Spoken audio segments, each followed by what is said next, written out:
Thank you, Rajesh, for your kind words. I just want to warn that the talk is the same as I did at the other school, your competitor or friendly school, the Lee Kuan Yew school? Our Junior school, okay. And so it will be boring for some of you if you heard me before. But before I start, I want to make sure I'm trying to, this title was given to me by the Oxford editor. My title was this, Pakistan, War and State Making Comparative Perspectives. The editor thought I would not sell very well, so he put a provocative title. That's probably what is attracting some attention to the book. But my effort was to push the envelope a little bit more for South Asian scholarship. I have been doing both South Asia and general international relations and comparative politics for a long time, 25 years. And I was a little frustrated with the fact that our scholarship on key countries remained rather weak. I mean, we have done very well, historians have done good work, other areas like philosophy or economics, etc.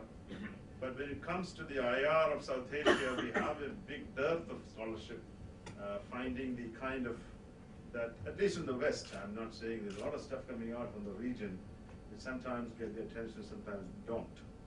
But the media people have taken over. As you know, the most important books these past few months have been Carlota Gall, The Wrong Enemy, Gary Bass, The Blood Telegram, then Hussain Haqqani, Magnificent Delusions, then of course a number of other books that have already been published on Pakistan. So I was not very happy with them, partly because once Carlota Gall was asked by NPR, a reporter who was reviewing the book, said, why do they are the way they are in terms of talking about Pakistan? And she said, use of chaos is their modus operandi, the only way they know. So which was a rather insufficient explanation. I thought we need to go more than that to understand whatever difficulties Pakistan is facing. So I have written this book with quite a bit of desire for pushing people to think a little bit hard, because I'm not trying to propagandize or trying to create a condition that Pakistan is all in trouble or something. But I do think that there is an interesting intellectual puzzle here with considerable policy implications, and it is indeed, we are talking about a pivotal state of South Asia and the world, 6th largest today, 300 million, and going to 300 million by 2050. And that is a big issue. This is a large state, and if transformation does not happen in their economic policies, security obviously part of it, Pakistan will have a difficult time. And that is going to affect its relations with its neighbors, and its own internal security and its economic order, etc. So the reason why I thought that we need to go beyond description and sensational arguments, I thought it would be useful to draw from a whole host of literature that really can be used to explain Pakistan's difficulties. So I use historical sociology, international relations, comparative politics, etc. And I want to make one more time the disclaimer everywhere I make, I'm not taking sides on India-Pakistan conflict. I'm only interested in coming out with a puzzle and trying to explain that, looking at other historical cases. So it is not, it should be looked into a kind of a macro level assessment. At the micro level, I may not have all the answers for all the issues or particular regional context, etc. My larger context is the European experience. In fact, I was prompted by the Tilley. Those who do historical sociology knows that when I was doing the edited volume on South Asia's weak states, we had Pakistani scholars and quite a few other scholars came, and there was a lot of reference to Tilley's famous work. Tilley is the group of scholars who talk about war and state making in the European context. And so when I look at that, this is actually a very interesting case to apply the Tilley logic to see whether it makes sense. Because the logic is that war has been an instrument, or preparation for war, been an instrument for strengthening of nation states in Europe in a 400-year history long period of time, where they achieved that through eliminating external rivals, suppressing internal enemies, extracting resources. Strengthening of states became made pacts with different groups that got the state more legitimacy. And then the state accumulated capital that made it possible for the state to continue the same kind of growth and strengthening over a period of time. Now we know that this has been tried to apply, although Tilly himself warned that his theory doesn't really he doesn't want to apply it to the developing world, but a lot of people have. Indeed, there is quite a lot of articles on Africa and Latin America and books by people like Jeffrey Herbst, who argue that African states did not become strong because of abundant vacant land, and that they focused on urban centers as a result. Miguel Centeno, for instance, talks about Latin America. Because of their incapacity to wage big wars, states could not become strong. But I find a couple of problems here. One is what you call a circularity problem. It implies that the original weakness did not allow the states to wage big wars, which in turn caused these countries to remain weak. The second problem is the assumed inevitability of a positive correlation between war and state strength.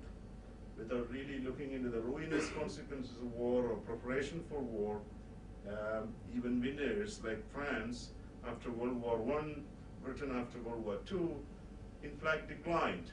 Britain lost its colonies, although it was the winner. We know the Soviet Union drove its economy to the ground to prepare for war preparation, and yet could not sustain as a nation state. So I make a kind of a bold argument that war making has become a very difficult one to make a state strong in the post-World War II period, and a state has to focus on integrative power. How to integrate, especially if it's a multi-ethnic state, how to integrate different groups into the national project.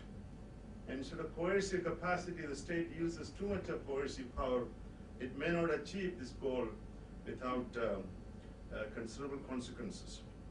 And there are states that became strong through war preparation, but they also simultaneously became what we call developmental states, or trading states, focusing on internal development, external trade, etc. And so it's sort of my starting point are all these points. Then I want to look at Pakistan as a case study more intensely, see what really happened to Pakistan in terms of its existence as a nation state, its difficulties with respect to creating a democracy, and now, of course, internal insecurity, etc. Doesn't mean that Pakistan has been a failed state. I don't like the term failed state, but I call it a weak state, a lopsided weakness, strong in some areas, but doesn't necessarily not a failed state as many people try to call it. So Pakistan's development obviously is an interesting case study for those who want to look at this sort of analytical framework. And that is where I come in, not just because I'm interested in Pakistan per se, but I'm interested in South Asia. I want to encourage more and more South Asian scholars to focus on each country. That includes India. I think there is a tendency to gloat over the good things that India has done or whatever. But there are considerable problems why this region has so much insecurity, why individual security as well as intrastate security remains so difficult. Obviously, interstate security, another big issue here. So let's get back to Pakistan with some grim statistics. I won't repeat all that. But one of the things that really bothers me as a South Asian and a friend of Pakistan is its position as a global trading state. It is 124th among 144 countries in the Global Competitiveness Index. This is where, if I were a Pakistani decision maker, all my efforts should be how to globalize Pakistan in economic dimensions of trade and investment. Of course, nuclear weapons are important, but I wouldn't put all my eggs into this aspect of security through deterrence or balance of power, as many Pakistani leaders have been doing, or elite have been doing. Obviously, there are some interesting silver linings here, and obviously it's under challenge today as we speak, but the problem is democracy becoming a strengthened fashion, and how the military will allow this regime to survive and prosper. And the fact that there is quite a bit of movement has taken place, at least initially, now taking a back seat. Even the economy was starting to pick up. Suddenly it looks like they're having serious problems. And so then again, the Taliban's coming back in Afghanistan, how that will affect Pakistan, all is a big, big concern. Having said all this, I'm interested in one peculiar, a couple of two questions. First, why does Pakistan remain a weak state despite an intense focus on national security for such a long period of time? And the second question I'm interested in is, why has its elite pursued policies that have not brought security or prosperity or unity? Now these are theoretical questions as well as empirical questions, and they demand answers if you want to be a scholarly, want to provide a scholarly explanation. Obviously, people diverge on their views on the root causes, the initial causes, etc., structural causes. But I'm interested to see, at least to come up with an argument that can capture a lot of this phenomenon, the two phenomena I'm trying to address here.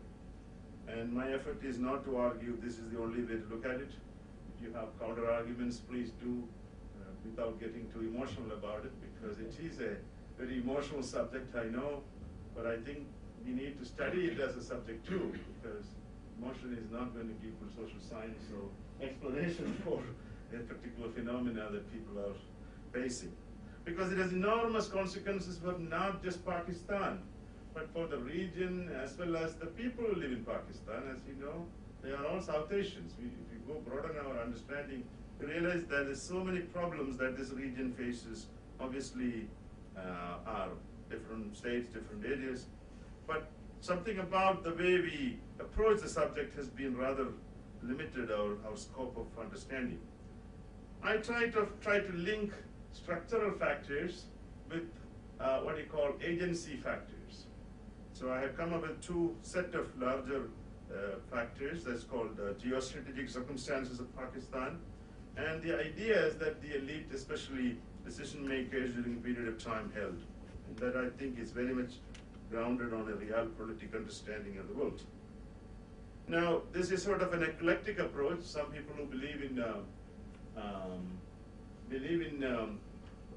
one or the other more rigorous approach may take my position and say that you need to look at one factor. But I do think that richness demands we need to look at it in a broader eclectic fashion. Now, I don't argue in the book that Pakistan did not face any threats or conflicts. I don't argue that Kashmir didn't matter, or I don't argue that Pakistan's position is illegal or anything. All I'm saying is that countries facing big rivalries and territorial disputes seem to have faced it differently. So this is not a unique that countries have rivalries and conflicts. Obviously, the rivalry with a very big state is one challenge here, but the point is that countries that have faced rivalries, especially existential rivalries, such as Korea and Taiwan, faced it simultaneously with a different approach. And that is sort of my main argument here. So what is the economic and social basis of this argument? That's where I come up with this notion of geostrategic curse, which comes out of logic of resource curse or foreign aid curse, big themes in comparative development and sociological understanding of development. The argument is that states endowed with one resource, like oil, tend to have a lot of problems in creating a strong civil society, middle class, or if a state has too much foreign aid, it may not develop the kind of societal strength, economic strength, a variety of industries or other things, so that it can benefit from that. Because the elite has little interest, and temptation is always to use this one particular resource, which may be oil, in this case is foreign aid. So I argue that if a country is endowed with too much importance to the great power system, or it benefits from participating in the geostrategic competition of the great powers, it may end up in a situation where it can gain enough resources through that competition, taking sides in that competition. And especially the great powers want to use that state and the elite is willing to be used, then we have a problem. And I call it a geostrategic curse, similar to resource curse. And so Pakistan is a great example of how it started off with the Cold War alignment, obviously benefited a lot. Then obviously, then it comes to the Afghan resistance, where it also participated. And then since 2001, participating in the war on, so-called war on terror. Now this has brought enormous resources to Pakistan, and not just from the United States, but from its allies and the international financial institutions. Now this gaining of this resources prevented what you call internal extraction. Unlike East Asian states that innovated internally and became trading states, used their alliance relationship in a different manner. And here, obviously, the period of Ayub Khan stands out, and many Pakistanis I know would love to get Ayub back. It's probably very hard to find an Ayub type person. But the point is that it is showing that even Pakistan was doing all right. But unfortunately, this geostrategic curse I talked about became worse over the period of time, and I don't think it's going to go away anytime soon because of the alternate resources are not developed. So these are the problems associated with geostrategic curse or foreign aid curse or oil curse. And you see that Pakistan is a good example of all these things happening in a different manner. And so I think we need to look at, obviously, there may be other reasons, but clearly the where the state gets its funds to run itself is a big issue. And whether the resources are used for creating institutions or whether you have productive sectors useful or not. Whether the number one problem with this is obviously the effect on democracy and the long-term investment in productive sectors, because allies tend to bail you out. I give you a little anecdotal example of President Sardari meeting an American official and said, "We are like your Lehman Brothers. If we fall, you know what happens." And this is a very powerful argument. Obviously, nobody wants Pakistan to fail, but the point is, when crisis comes, there is always somebody to help. It is good for short-term benefit, but it is not transformed as opportunities for major economic policy change. It is what, if you look at whatever Indian achievement in since '91, without that crisis of major crisis whereby the Indian, you may recall the Reserve Bank of India had to collect gold from its vaults and take it to London to pay the interest for a day because it was going to collapse in the economy. They only had $1 billion something in the account. Now, that was really what caused India to change. Otherwise, it probably would have been still following the socialist economic policy. So I'm trying to argue is that states have to realize that crises are opportunities, and Pakistan's challenge is very clear. One of the least tax collecting states, and it collects quite a bit of money through obviously foreign remittances, which by the way is also a curse if you look at the impact. It is good for those who get it, but in South Asia, countries don't use it for proper development. I come from a state called Kerala, which by the way gets more money than Pakistan through its remittance, and it has negatively affected the state. But it has positively, there are a lot of rich people, a lot of buildings and all that stuff, but the money has not gone into productive sectors. As a result, it doesn't encourage industrialization or kind of competitive environment. It's changing a little bit now, but the point is that it's easy money. It doesn't help a country in the long run. So Pakistan received something like 73.1 billion, but it is not a big amount if you want to take into account as part of the GDP, but for the states, the coffers, it is a big amount. And so the big problem here is tax collection. Tax collection, even 2% of the population is not paying taxes. I think the number has gone down to 0.7% or something. And this makes Pakistan a very low tax collecting state, even with all the other taxes and estate duty, etc. Comes to 9.1% of GDP. That's rather low. A state should be able to extract its resources from its people especially the landed aristocracy, etc., and then use that money for social development, for welfare. And this is one of the European examples. When I mentioned the European examples, European states were able to collect money from the people. And they created a pact with the society, is that you collect money, but you also return in terms of security, in terms of development, etc. And if you look at all the welfare states, what they do, they collect money, but they also, I pay by the way 50% income tax, or all tax combined in Quebec. But we have a lot of things, you know, you get social security, children don't pay any school tax things. And cradle to grave support system doesn't mean it's perfect, but at least there is a commitment to pay taxes because you gain something from the state. So that is sort of the problem here. And then obviously the role of the military, which today again, once again, is a big challenge. You probably know Aisha Siddiqia's book, The Military Incorporated, and the role the military has in various industries, various economic activities. And what is discouraging is that this military, unlike the militaries of Korea, Taiwan, or even Indonesia, was not a very development-oriented military. It seemed to be quite happy with what it gets, and it's very tied to the landed aristocracy.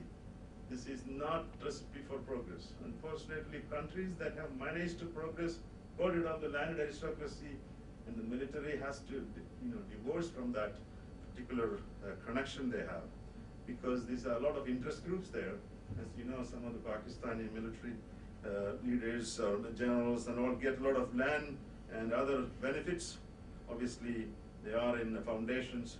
I had a chance to talk to the president or the director of the Fauji Foundation, and he made a very compelling argument that if we are not there, who is there going to provide the services to the servicemen? And whenever we have a disaster, we are called to provide. I agree with him up to a point, but if you don't allow other industries to come up, then you have a problem. That creates a monopoly right to particular institutions. So that is why if Pakistan has to change, its military has to change and become, even if they want to continue this role as a dominant actor, it has to become more development oriented. I don't see that. Maybe my colleague sitting here from Pakistan can tell us if that is happening. I think some of the things I am, from my rather limited understanding of it, is suggesting is that this is where the Pakistani military can learn lessons from Korea, Taiwan, Indonesia, even Pinochet's Chile. They were all development oriented. I think that is what is missing here.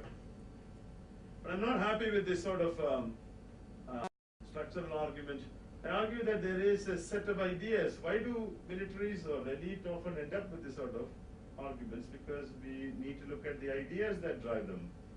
And the ideas seem to be creating blinders, and they create often difficulties. And Stephen Cohen's work is an interesting one. He says about the decision-making elite. Obviously, they tend to change over a period of time, but they do have operational codes, and he argues that those operational codes are part of the challenge, because the model for the Pakistani society is viewed or shown as the armed forces, selfless, disciplined, obedient, competent, etc. And there is sort of the general understanding that deep-rooted social reforms are not easy to achieve, and that especially since the state is facing such powerful external enemies. And there are also ideas coming out of British colonial period about the need for keeping Afghanistan as a vassal state or a weak state, that I think is a very big mistake when you look at how that is affecting Pakistan. And I also think that there are ideas coming out of Quranic concept of war.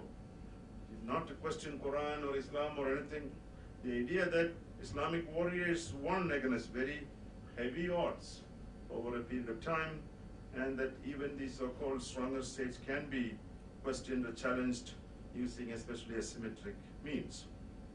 And I go into this conflict with India as one of my big discussion about the India challenge, size differential. Before the Bangladesh liberation, it was 4-1, but now it is 7-1, 8-1.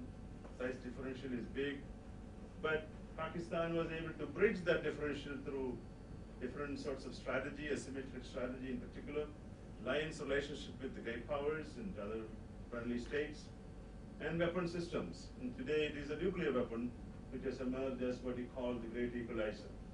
But despite this equalization, it is a very truncated. The symmetry is not achievable, especially as the Indian growth rate continues in a larger level. So this is sort of the material differentiation, quite a bit like Mexico versus the United States in terms of if you go by the percentage ratio. So that's where the notion of strategic parity comes into the picture in a big way.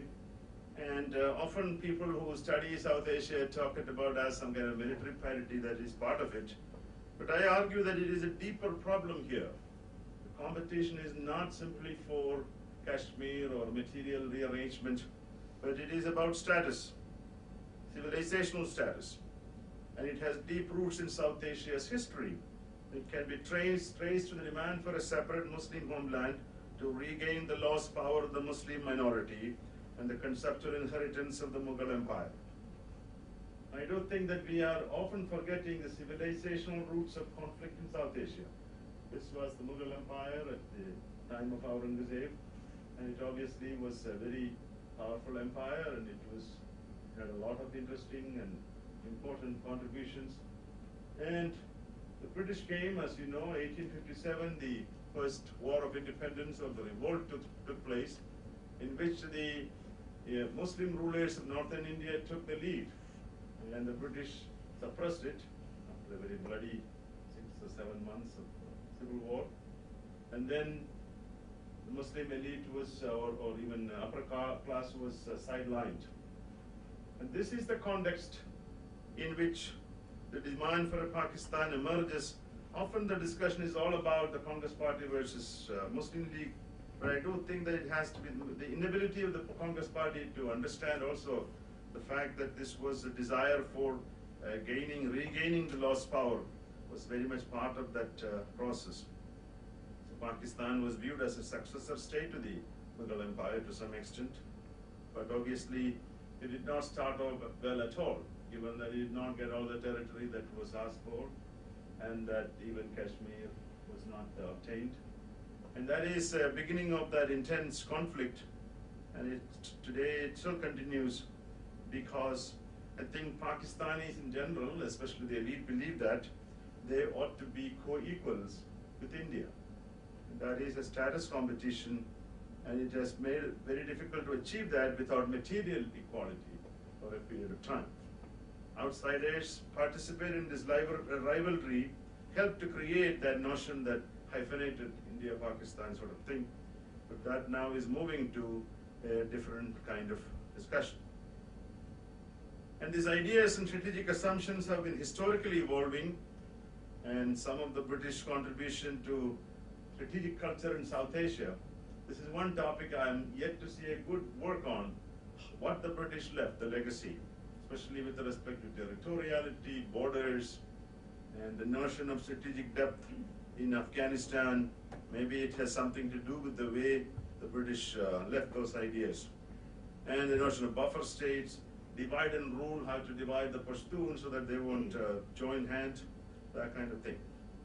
Now, a lot of discussion of these arguments. Obviously, the neighbors' policies are very important here, and they contributed to this process. But again, how you react to that is based on particular ideas elite often holds.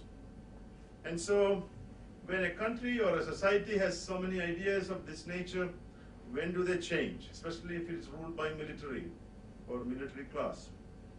They tend to change when the middle class rise up.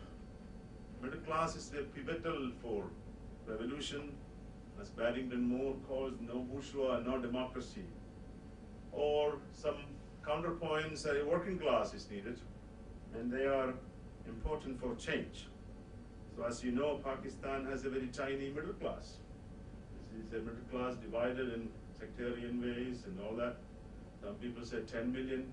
I have no idea, some of you can probably help me. But the idea is that it doesn't have that big middle class that even India has at this point. And that creates problems because who are the defenders of democracy? It's usually the civil society, the middle class. Obviously that is growing now, as you can see the civil society being active in many areas. But the problem is this absence of a powerful middle class, a progressive middle class is a big challenge. And I think it will take a lot of efforts to develop that, and only through economic prosperity as well as land reforms that you can get the kind of middle class that we are looking for. So I have a chapter in the book that compares Pakistan with two states that faced intense rivalry and conflict, South Korea and Taiwan, and then three Muslim majority states, Turkey, Indonesia, and Egypt, to see the kind of variation and the outcome that you see. I think this is probably one of my interesting chapters. People like that chapter because I don't think many people have done that kind of comparison. I think obviously there are not two states that are exactly the same, but there's some things that are same. And I talk about the similarities and differences in the book quite a bit. One of the most interesting thing is South Korea was a poor country, poorer than Pakistan. And Singapore was another example if you want to add, but I didn't do that since it's a tiny state, not very rich. So the interesting thing is that it started off rather very difficult situation. But it had a lot of plus points. One of them was the fact that the Japanese colonialism. Now, you may not like many Singaporeans or parents who suffered Japanese colonialism, may not like this, but it is a fact that the Japanese were better developers than the British or the French or the Dutch. They were ruthless, but they were able to develop quite a bit. They demolished the middle class, the aristocratic class or landowners. They also started education schools. They wanted to settle down in these places, by the way. And so Manchuria was their industrial place, and they wanted to develop their all over Southeast Asia, and wherever they're conquering. So once the war was over, Korea could imitate Japan's miracle growth, and Japan was using the Korean War for getting closer to the American market, a supplier, various sorts. And this is where the difference starts. Pakistan did not use its relationship. It had all the benefits of relationships with the United States, Western countries, for market access. Obviously, there are people who say, okay, we tried, we didn't get, but what product? I mean, there was only cotton as a major product, or textiles, but even that lost over a period of time. These countries adopted what we call a developmental state approach. I'm talking about Korea and Taiwan. Pakistan adopted a pure national security state approach. Obviously, there are reasons for that, but what I'm trying to argue is that these countries became modernized because they realized that if they don't modernize, they don't become rich, popular discontent will affect their defense. But the relationship between defense and security, economic progress, is so tight in this case because they knew that the middle class, the public will fight against the state. The moment there is no money, there is no economic wealth, that they will not be able to defend against the external enemy that in one case is Korea, the other case is China. They obviously did not have the strong rural elite, and they had one beneficial thing, that is a very forward-looking bureaucracy, which I think South Asia lacked.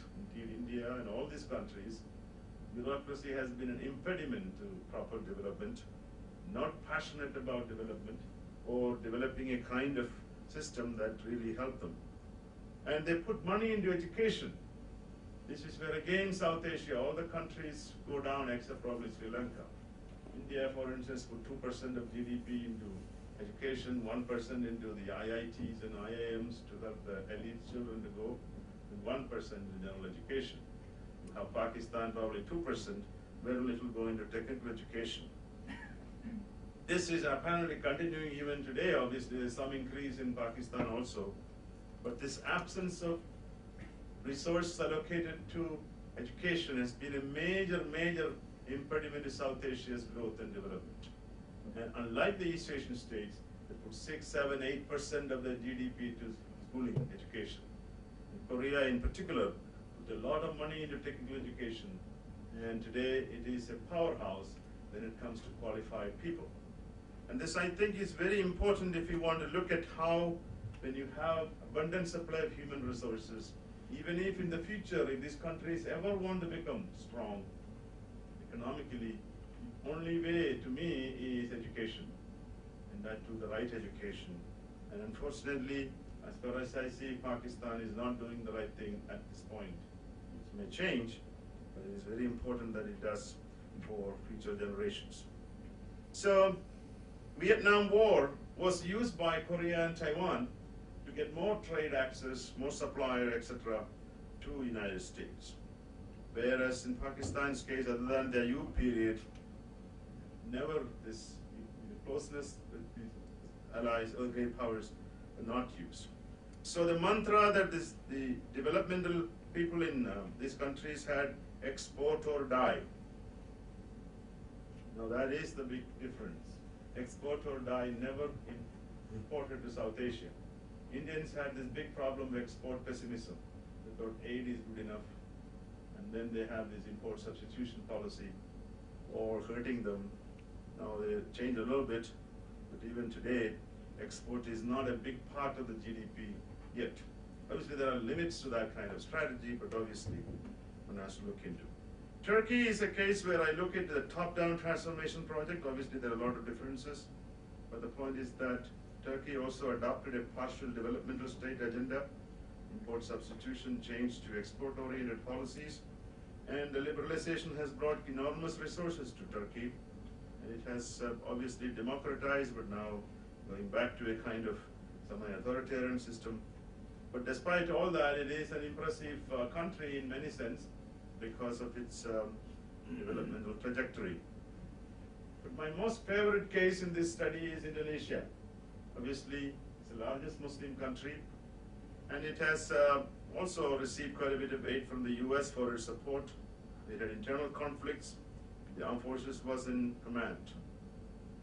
Obviously, they didn't have a big rivalry with another big state, but that apart, from the beginning, the state took the position it's a semi-secular state, or what do you call a mild secular state. Panchila principles, belief in the divinity of God. Obviously, they don't want to say God doesn't exist. Just and civilized humanity, unity of Indonesia, democracy and social justice are some of the principles that Indonesia holds very dearly. I think whatever its weaknesses, especially in the area of corruption, successive states, successive regimes after the military lost the power since '98, took a very strong position that no more military rule. And this is why in 2007, Freedom House declared Indonesia fully free. Obviously, you had the strong-willed civilian leaders. The support of a civil society was essential for this sort of a trajectory. It adopted a pro-growth policy despite the widespread corruption, and since the Bali bombing 2002, strong policy suppressing terrorist groups. Indonesia shows that a Muslim-majority country under military rule and suffering many pathologies can change and become a true democracy. Obviously, the developing country with all its pathologies. The point is that the state doesn't play any major role in creating the kind of difficult situation is very important here, or the military at this point. So the taming of the Indonesian military is a fascinating one to study how the civilians achieve that. I don't think, I'm not a great expert in Indonesia, I don't think the military is going to come back the kind of strategies that the Pakistani military plays around these days. So, Egypt is, of course, quite a bit of similarities, gets a lot of money from the US, 2 billion or so, but it also had the same problem, landed aristocracy and the military elite in charge, and obviously it's going through a lot of challenges now. Let me conclude, since I've taken quite a bit of time, try to understand this phenomenon, that there is a criticism, the time factor. Pakistan had been in existence for 66 or 67 years, going to be, that it hadn't had enough time to become a strong state. But time is no guarantee. Time is compressed for modern states, unlike Europe that took 400 years. Many Latin American countries were in existence for 150 years, but they haven't become stronger over the period of time. Korea, Taiwan, China and the ASEAN countries became strong economies in a very short period of time. So contemporary national security states need to adopt a trading and developmental state approach to become stronger. You cannot wait for all your enemies to change. This is Pakistan's big problem, that it wants to solve all the security problems with the neighbors, then it will focus on trade and development, which is not going to happen because its neighbors are not going to help or change their policies in tune with Pakistan's interests. And so that is a big mindset change is needed, that you need both strategies, security and economic growth. So, and in order to do that, one has to accept the logic that security is a comprehensive concept. It includes border security, also includes economic security. And that you need to think about major approach to gain the whatever niche you have in the global workplace. Today that is, in terms of South Asian countries, that is the population, that's the youth, that's the young people. And this is where Pakistan has great problem. Unless you change your educational system, put a lot of emphasis on education, Pakistan will have a major problem as it grows, time passes. So I kind of make this argument that they can do both, and here I think the allies of Pakistan have to do quite a bit work, and obviously neighboring countries. The US definitely needs a long-term strategy along with Pakistan's development, Pakistan's government, for instance. And this strategy has to be based on trade as opposed to aid. And when I say US also is part of the IMF, World Bank, they are the ones giving the money right now, but at the point in time, it is the US that controls these institutions. US has to look at a long-term commitment to develop Pakistan rather than, and Afghanistan, rather than the short-term idea of buying off and giving some aid and then making both sides unhappy. China, again, has not pursued a correct policy with respect to Pakistan, very much used it as an alliance relationship, and it has to refocus on trade. It's starting to do a little bit, but there's a lot of challenges there. We need to think about regional connectivity and integration, and that's where India has to be playing a big role. India definitely has to change its strategy with respect to, even if it is going to build those dams, it has to convince Pakistan that it is not for security purposes, that there are some benefits that these dams will provide, such as probably subsidized, reduced rate electricity, etc. And so the Indians have to come up with some creative strategies other than just declaring that Pakistan is a terrorist state or whatever. So I kind of say that you need a new Gujarat doctrine for Pakistan. I don't know whether there is domestic support for such a thing. But obviously, the institutions of South Asia really need strengthening, SAARC, SAARC, etc. Despite all this, I think the ball is on the court of Pakistan itself. You cannot just expect neighbors or others to change, especially if there is so much hatred between Pakistan as neighbors, that really need a grand strategy reorientation, learning lessons from countries that went through intense conflict and rivalries. And how do you integrate your minorities, that include Muslim minorities? How do you become more focused on trade and education? And otherwise, it is a bit of a sad situation, despite whatever you say. You cannot build a country just based on a tiny minority that benefits from the system and the overwhelming majority not gaining much out of that. So that's where I stand. I know some of you probably find it difficult to take, but the argument is that if we need more debate on this sort of developmental situations without blaming of, obviously, people make choices not because they are in a situation, isn't it? So I do think that I hope that my little work is meant for provoking and thinking a little bit more than finding fault at this point, but kind of more diagnostic work is needed. And I hope you will take it that spirit, and hopefully more work will come. And I have no problem in people disproving me, my argument, if you have a good counter argument to make. Thank you very much. Thank you.